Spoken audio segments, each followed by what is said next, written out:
Alone, you can put up a fight. But together, you can start a war. So what's going on, guys? Today's video I'm going to have a bit of a moan and rant really, because the new update has come out for Black Ops 4, which is the Operation Grand Heist.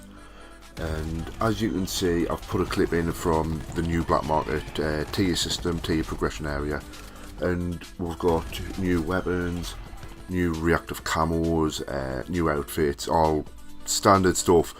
But my point is, in Zombies, which is my primary gameplay, I'll very rarely go online, and I'm very rarely go on Blackout. So my primary game mode is Zombies. Now, at 6 o'clock every day, 6 PM, you will get the tier progression system. All you've got to do in Zombies is get to round 15 or higher. You'll get a tier skip in the Black Market, sorry. And once you've done that, obviously you get that one extra thing in the Black Market. Now, the operation only lasts around about 50 to 55 days, and obviously there is 100 tiers in the Black Market. With that being said, if I only get one skip a day whilst playing Zombies, and there's 100 tiers, if I only get 55 days to do it, that means I can't physically get all the way to top tier and beyond, which I don't think is really fair, because you can play games on multiplayer and you can play Blackout games, and those both increase your tier progressions. So all I'm thinking is maybe for Treyarch to implement something in which the Zombies players, the Blackout players and the multiplayer online players have a fair chance of being able to achieve the higher tiers in the Black Market.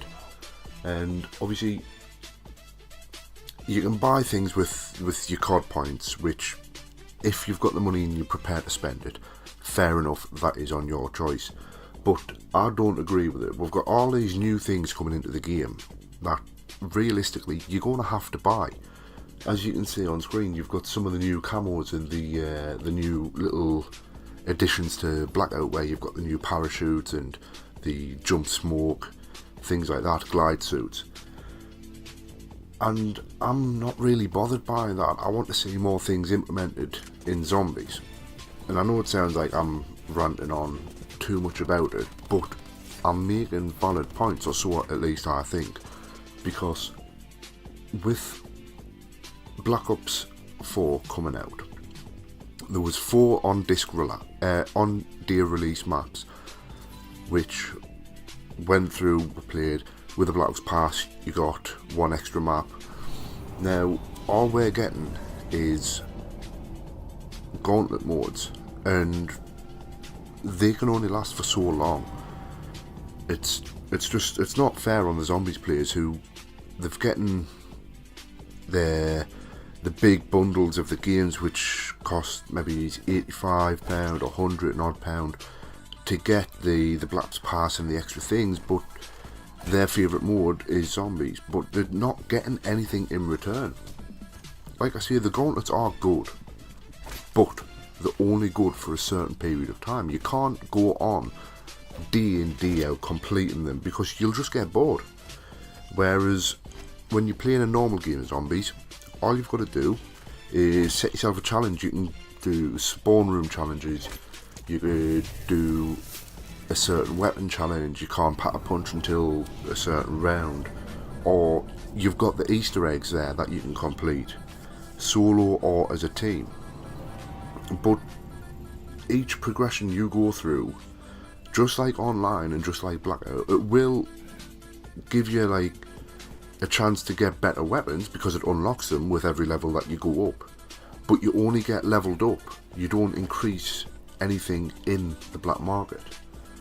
So all I'm seeing is someone at Treyarch, who's in the Zombies department, needs to sort this out, how any form of Black Market tier progression shouldn't have to rely on COD points, really, because not everybody has the money to go out and buy them. Not everyone wants to spend the money on virtual currency, you know. And another problem I've been and seen with this new update is how they've brought back supply drops, which Advanced Warfare started, no one liked them there. They ported that over to Black Ops 3, nobody liked them there. Infinite Warfare got them, no one liked them in there. And World War II had them, and no one liked them in there. People thought it was going to be different with this black market because it would be kind of a battle pass. It's not different at all. They've had one update and one DLC, and then they've reverted back to what they used to be, and it's just Activision being greedy. They want more money out of customers who, realistically, it's not something that should be going about. I mean, the fan base is going to drop with more and more content coming out where essentially you have to pay for it, because you buy the Black Ops Pass in order to get that little bit extra. You shouldn't have to buy extra COD points. You shouldn't have to buy supply drops to get an upper hand. They've released some new skins, the Jane Doe, the John Doe and things like that for Blackout, but you can only get them in supply drops, and I don't feel comfortable throwing money away into something that won't guarantee what I'm wanting to get. I could spend 500 COD points on a supply drops, hoping to get the John and the Jane Doe skins, but throughout all of those drops that I'll open, I might not get them, and I might just end up with some like really awful camo or a duplicate weapon, something like that, you know. And I'm just not on board with it, and I just think someone at Treyarch needs to open up and admit what they've done is wrong, and they need to fix it. And if you agree with anything I'm ranting on about, leave comments down below. Twitter, anything you can get in touch with, let me know, and hopefully, if possible, we'll get everything sorted out and we'll make the game fair for everyone.